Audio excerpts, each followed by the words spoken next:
नमस्कार। आज सुनते हैं प्रख्यात कथाकार जयशंकर प्रसाद की लिखी क्लासिक प्रेम कथा गुंडा। कहानी 18वीं सदी के उस बनारस की है जब अंग्रेजों के खिलाफ विद्रोही युवकों का नाम ही पड़ गया था गुंडा। हमारा नायक भी एक गुंडा है। नन्हुकू सिंह वैसे जमींदार के बेटे थे। उनका प्रेम थी पन्ना। वह प्रेम उन्हें ना मिल सका, मगर कैसे राजमाता पन्ना और राजा साहब को बचाते हुए गुंडा अपना बलिदान दे देता है। यही विलक्षण कथा बन जाती है कभी ना भूल पाने वाली क्लासिक प्रेम कथा। वह 50 वर्ष से ऊपर था, तब भी युवकों से अधिक बलिष्ठ और दृढ़ था। चमड़ी पर झुर्रियां नहीं पड़ी थी। वर्षा की झड़ी में, पूस की रात की छाया में, कड़कती हुई जेठ की धूप में नंगे शरीर घूमने में वह सुख मानता था। उसकी चढ़ी मूछें बिच्छू के डंक की तरह देखने वालों की आंखों में चुभती थी। उसका सांवला रंग सांप की तरह चिकना और चमकीला था।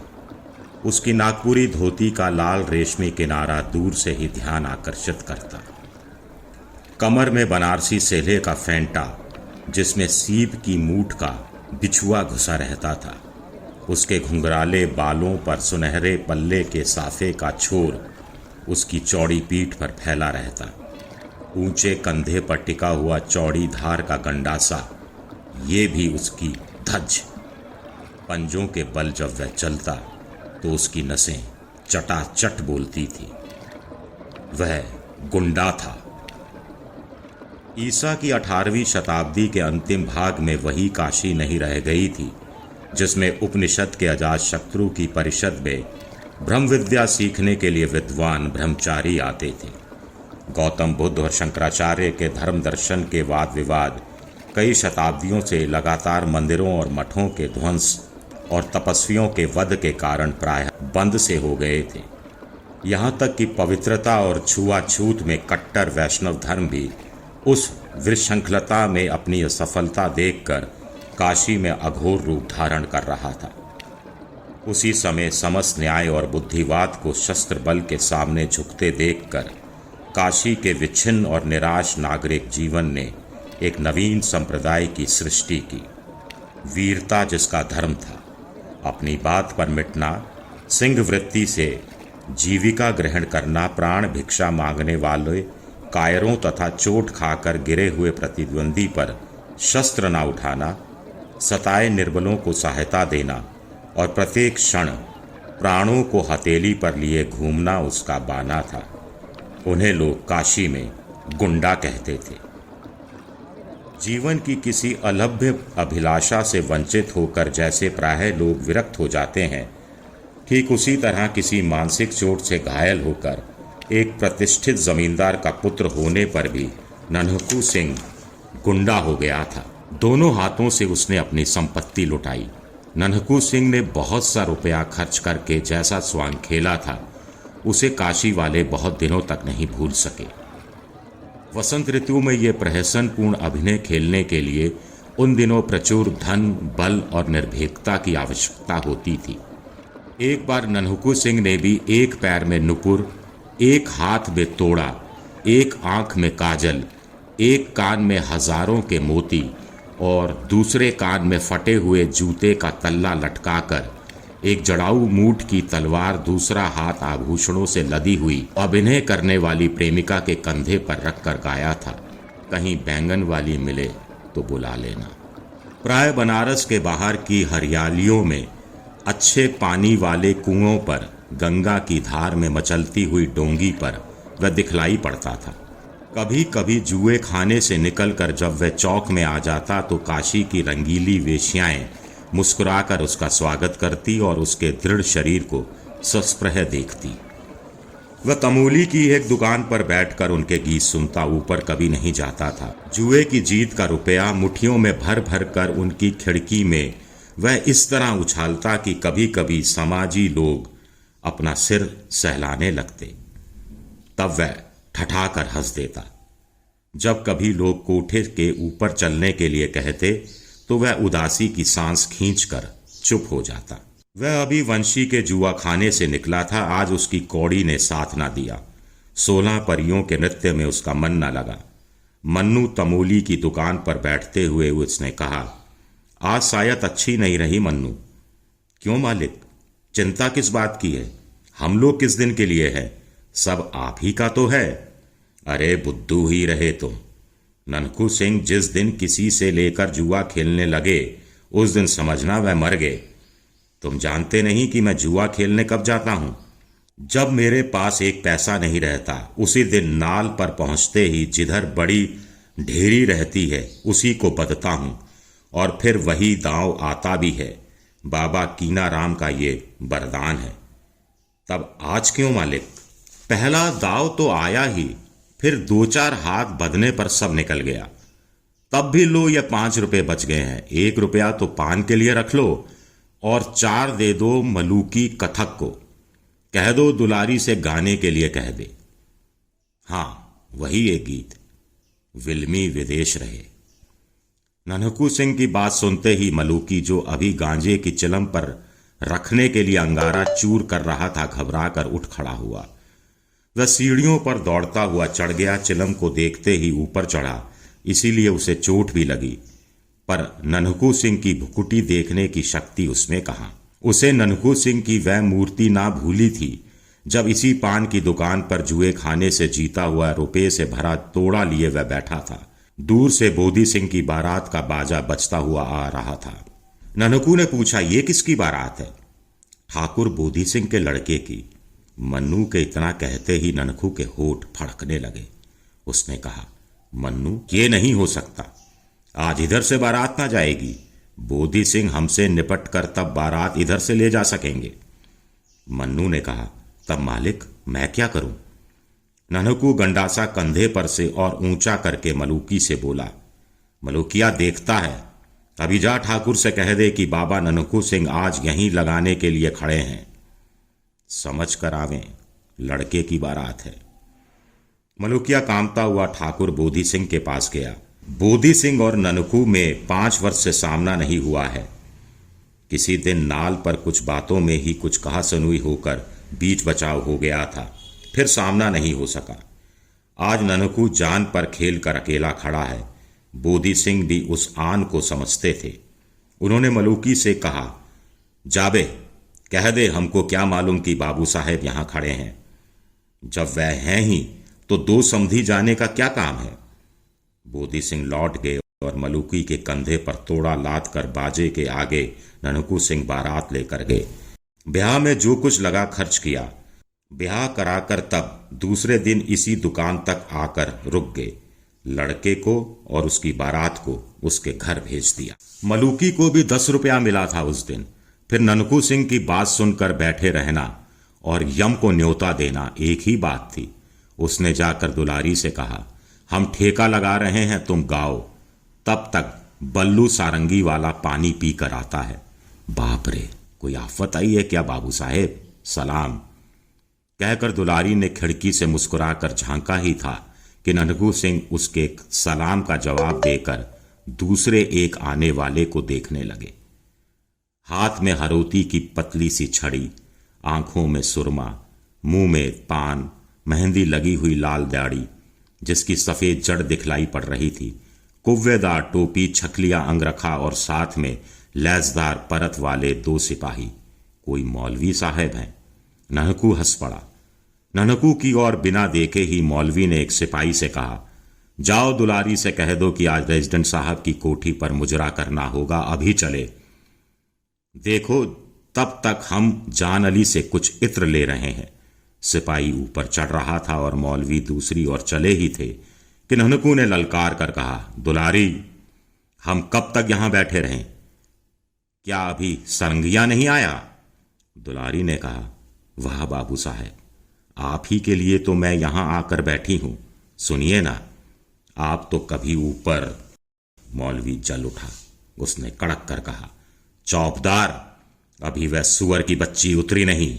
जाओ कोतवाल के पास मेरा नाम लेकर कहो कि मौलवी अलाउद्दीन कुबरा ने बुलाया है, आकर उसकी मरम्मत करे। देखता हूं तो जब से नवाबी गई इन काफिरों की मस्ती बढ़ गई है। कुबरा मौलवी, बाप रे। तमोली अपनी दुकान संभालने लगा। पास ही एक दुकान पर बैठकर ऊँघता हुआ बजाज चौंक कर शर्मा चोट खा गया। इसी मौलवी ने तो महाराज चेत सिंह से 3.5 सेर चींटी के सिर का तेल मांगा था। मौलवी अलाउद्दीन कुबरा। बाजार में हलचल मच गई। ननकू सिंह ने मन्नू से कहा, क्यों चुपचाप बैठोगे नहीं? दुलारी से कहा, वहीं से भाई जी, इधर उधर हिलने का काम नहीं, तुम गाओ। हमने ऐसे घसियारे बहुत से देखे हैं। अभी कल रमल के पासे फेंक कर अधेला अधेला मांगता था, आज चला है रौब गांठने। अब कुबरा ने घूमकर उसकी ओर देखा। कहा, कौन है ये पाजी? तुम्हारे चाचा बाबू ननकू सिंह। के साथ ही पूरा बनारसी झापड़ पड़ा। कुबरा का सर घूम गया। लैस के परतले वाले सिपाही दूसरी ओर भाग चले और मौलवी साहब चौंधिया कर जान अली की दुकान पर लड़खड़ाते गिरते पड़ते किसी तरह पहुंच गए। जान अली ने मौलवी से कहा, मौलवी साहब, भला आप भी उस गुंडे के मुंह लगने लग गए? ये तो कहिए कि उसने गंडासा नहीं तोल दिया। कुबरा के मुंह से बोली नहीं निकल रही थी।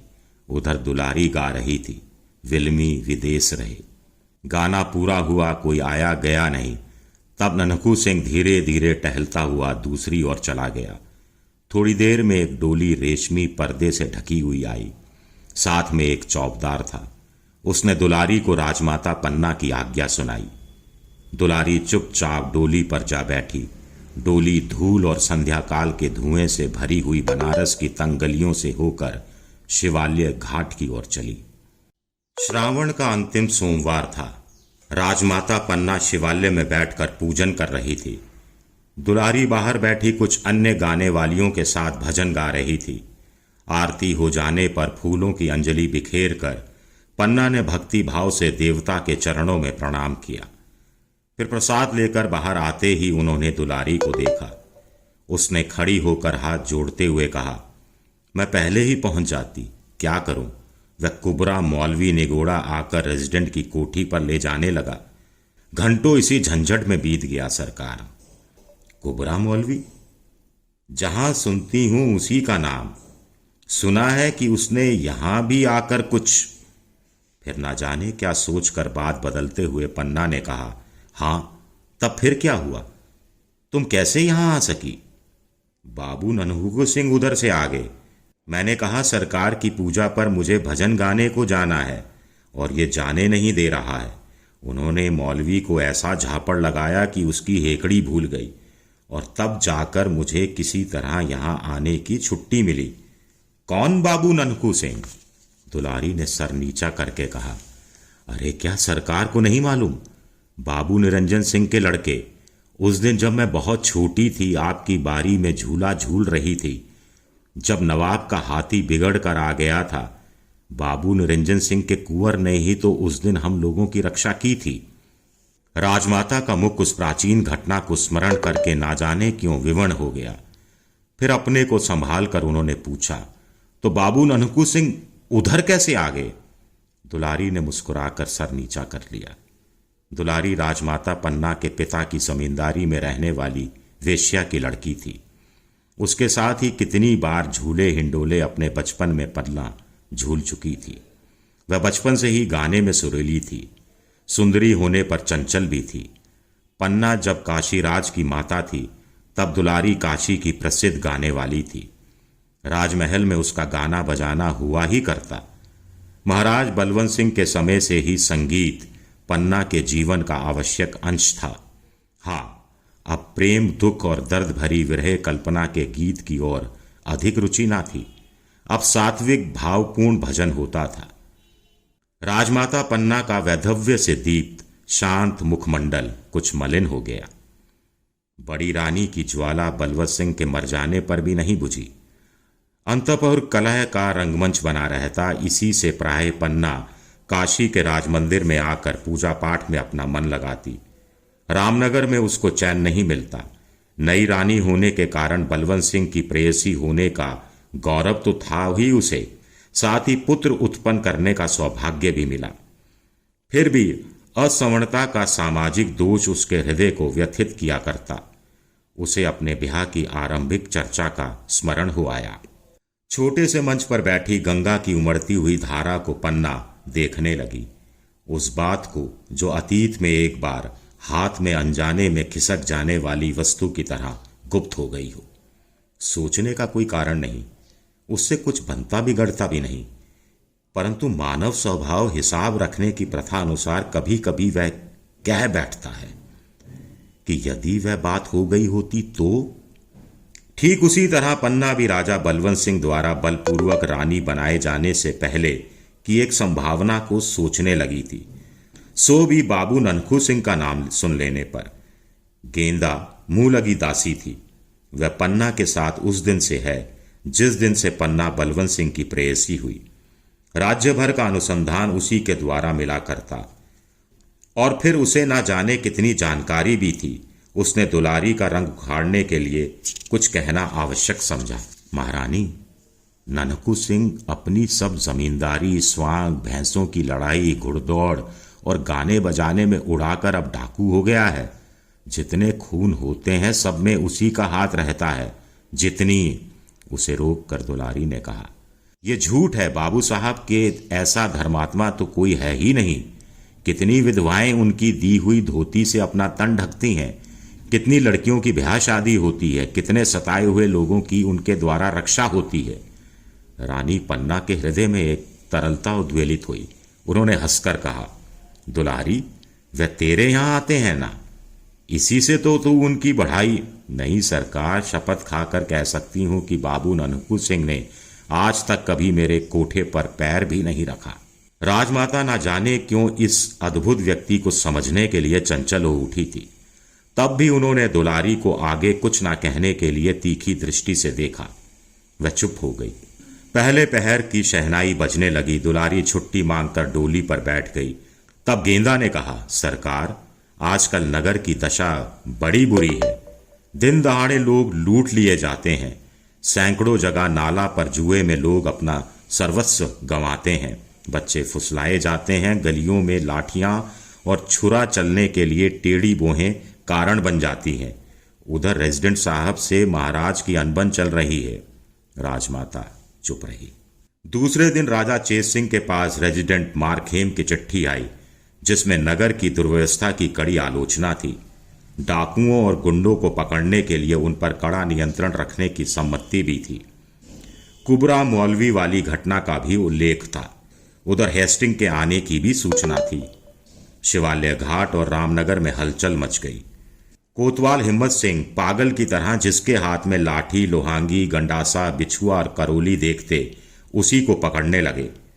एक दिन ननकू सिंह सुंभा के नाले के संगम पर ऊंचे से टीले की घनी हरियाली में अपने चुने हुए साथियों के साथ दूधिया छान रहे थे। गंगा में उनकी पतली डोंगी बड़ की जटा से बंधी थी। कथकों का गाना हो रहा था। 4 उलांकी इक्के कसे कसाए खड़े थे।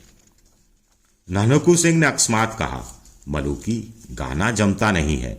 उलांकी पर बैठकर जाओ, दुलारी को बुला लाओ।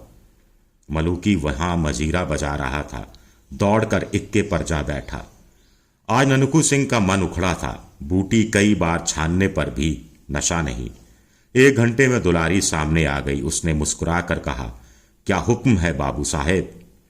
दुलारी, आज गाना सुनने का मन कर रहा है। इस जंगल में क्यों? उसने सशंक हंसकर कुछ अभिप्राय से पूछा। तुम किसी तरह का खटका ना करो, ननकू सिंह ने हंसकर कहा।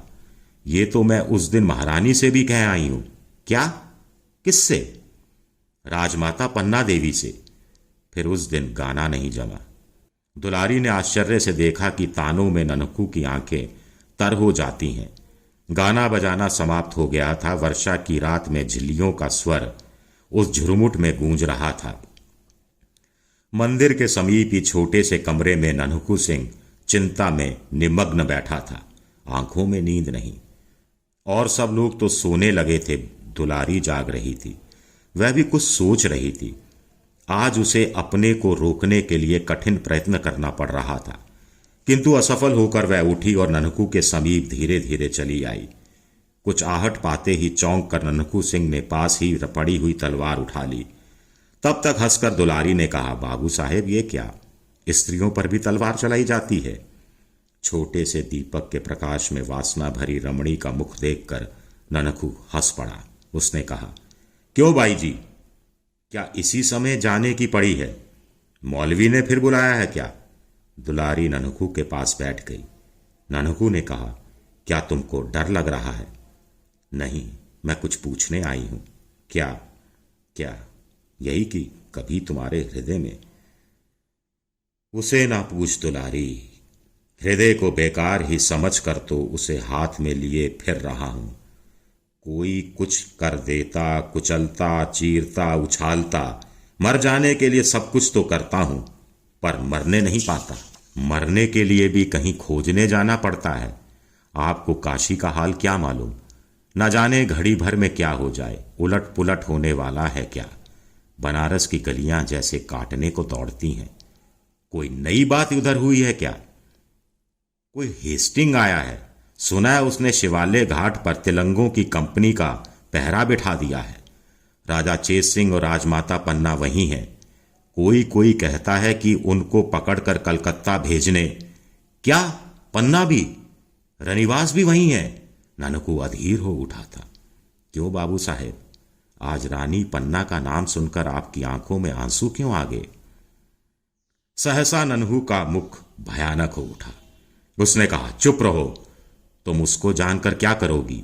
वह उठ खड़ा हुआ, उद्विग्न की तरह ना जाने क्या खोजने लगा। फिर स्थिर होकर उसने कहा, दुलारी, जीवन में आज ये पहला ही दिन है कि एकांत रात में एक स्त्री मेरे पलंग पर आकर बैठ गई है। मैं चिरकुमार अपनी एक प्रतिज्ञा का निर्वाह करने के लिए सैकड़ों असत्य अपराध करता फिर रहा हूं। क्यों? तुम जानती हो मैं स्त्रियों का घोर विद्रोही हूं। और पन्ना, किंतु उसका क्या अपराध? अत्याचारी बलवंत सिंह के कलेजे में बिछुआ मैं ना उतार सका, किंतु पन्ना, उसे पकड़कर गोरे कलकत्ता भेज देंगे, वही। ननकू सिंह उन्मत्त हो उठा। दुलारी ने देखा ननकू अंधकार में ही वट वृक्ष के नीचे पहुंचा और गंगा की उमड़ती हुई धारा में डोंगी खोल दी। उसी घने अंधकार में दुलारी का हृदय कांप उठा। 16 अगस्त सन 1781 को काशी डावाडोल हो रही थी। शिवालय घाट में राजा चैत सिंह लेफ्टिनेंट स्टाकर के पहरे में थे। नगर में आतंक था, दुकानें बंद थी। घरों में बच्चे अपनी मां से पूछते थे, मां, आज हलवे वाला नहीं आया? वह कहती, चुप बेटे। सड़कें सूनी पड़ी थी। तिलंगों की कंपनी के आगे आगे कुबरा मौलवी कभी कभी आता जाता दिखाई पड़ता था।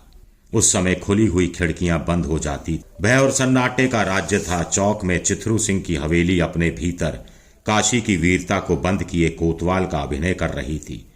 इसी समय किसी ने पुकारा, हिम्मत सिंह। खिड़की में से सर निकालकर हिम्मत सिंह ने पूछा, कौन? बाबू ननकू सिंह। अच्छा, तुम अब तक बाहर ही हो? पागल, राजा कैद हो गए हैं। छोड़ दो इन सब बहादुरों को। हम एक बार इनको लेकर शिवालय घाट पर जाएं। ठहरो, कहकर हिम्मत सिंह ने कुछ आज्ञा दी। सिपाही बाहर निकले। ननकू की तलवार चमक उठी।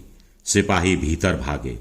ननकू ने कहा, नमक हरामो, चूड़ियां पहन लो। लोगों के देखते देखते ननकू सिंह चला गया।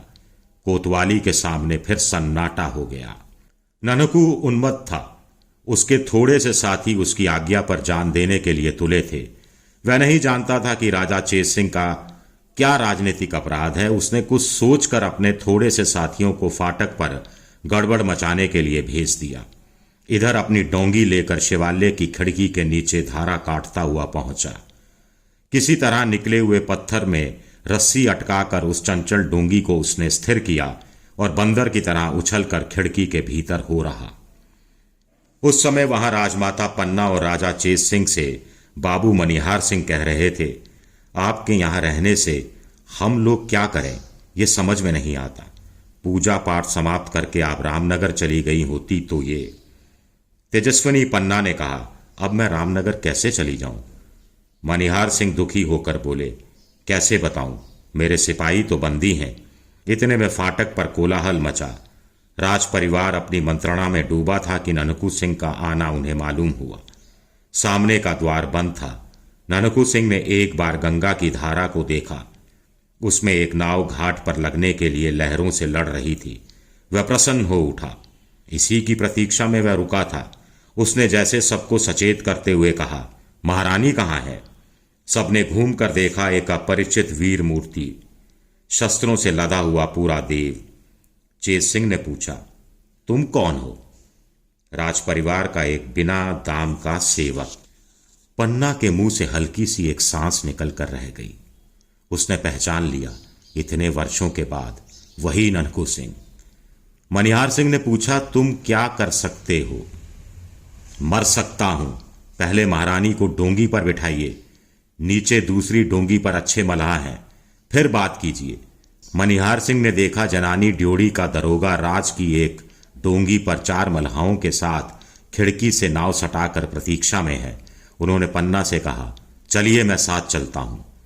और चेत सिंह को देखकर पुत्र वत्सला ने संकेत से एक प्रश्न किया। उसका उत्तर किसी के पास ना था। मनिहार सिंह ने कहा, तब मैं यहीं। ननकू ने हंसकर कहा, मेरे मालिक आप नाव पर बैठे। जब तक राजा भी नाव पर ना बैठ जाएंगे तब तक 17 गोली खाकर भी ननकू सिंह जीवित रहने की प्रतिज्ञा करता है। पन्ना ने ननकू को देखा। एक क्षण के लिए चारों आंखें मिली, जिनमें जन्म जन्म का विश्वास ज्योति की तरह जल रहा था। फाटक बलपूर्वक खोला जा रहा था। ननकू ने उन्मत्त होकर कहा, मालिक जल्दी कीजिए। दूसरे क्षण पन्ना डोंगी पर थी और ननकू सिंह फाटक पर स्टाकर के साथ। चेतराम ने आकर एक चिट्ठी मनिहार सिंह को हाथ में दी। लेफ्टिनेंट ने कहा, आपके आदमी गड़बड़ मचा रहे हैं। अब मैं अपने सिपाहियों को गोली चलाने से नहीं रोक सकता। मेरे सिपाही यहां कहां हैं साहेब? मनिहार सिंह ने हंसकर कहा। बाहर कोलाहल बढ़ने लगा। चेतराम ने कहा, पहले चेत सिंह को कैद कीजिए। कौन ऐसी हिम्मत करता है? कड़क कर कहते हुए बाबू मनिहार सिंह ने तलवार खींच ली। अभी बात पूरी ना हो सकी थी कि कुबरा मौलवी वहां पहुंचा। यहां मौलवी साहब की कलम नहीं चल सकती थी और ना ये बाहर ही जा सकते थे। उन्होंने कहा, देखते क्या हो चेतराम? चेतराम ने राजा के ऊपर हाथ रखा ही था कि ननकू के सधे हुए हाथ ने उसकी भुजा उड़ा दी। स्टाकर आगे बढ़े। मौलवी साहब चिल्लाने लगे। ननकू सिंह ने देखते देखते स्टाकर और उसके कई साथियों को धराशायी कर दिया। फिर मौलवी साहब कैसे बचते? ननकू सिंह ने कहा, क्यों? उस दिन के झापड़ ने तुमको समझाया नहीं पाजी? कहकर ऐसा साफ जनेवा मारा कि कुबरा ढेर हो गया। कुछ ही क्षणों में यह भीषण घटना हो गई जिसके लिए अभी कोई प्रस्तुत न था। ननकू सिंह ने ललकार कर चेत सिंह से कहा, आप क्या देखते हैं? उतरिए डोंगी पर। उसके घावों से रक्त के फुव्वारे छूट रहे थे। उधर फाटक से तिलंगे भीतर आने लगे थे। चेत सिंह ने खिड़की से उतरते हुए देखा कि 20 तिलंगों की संगीनों में वह अविचल खड़ा होकर तलवार चला रहा है। ननकू के चट्टान सदृश शरीर से गैरिक की तरह रक्त की धारा बह रही है। गुंडे का एक एक अंग कटकर वहीं गिरने लगा। वह काशी का गुंडा था।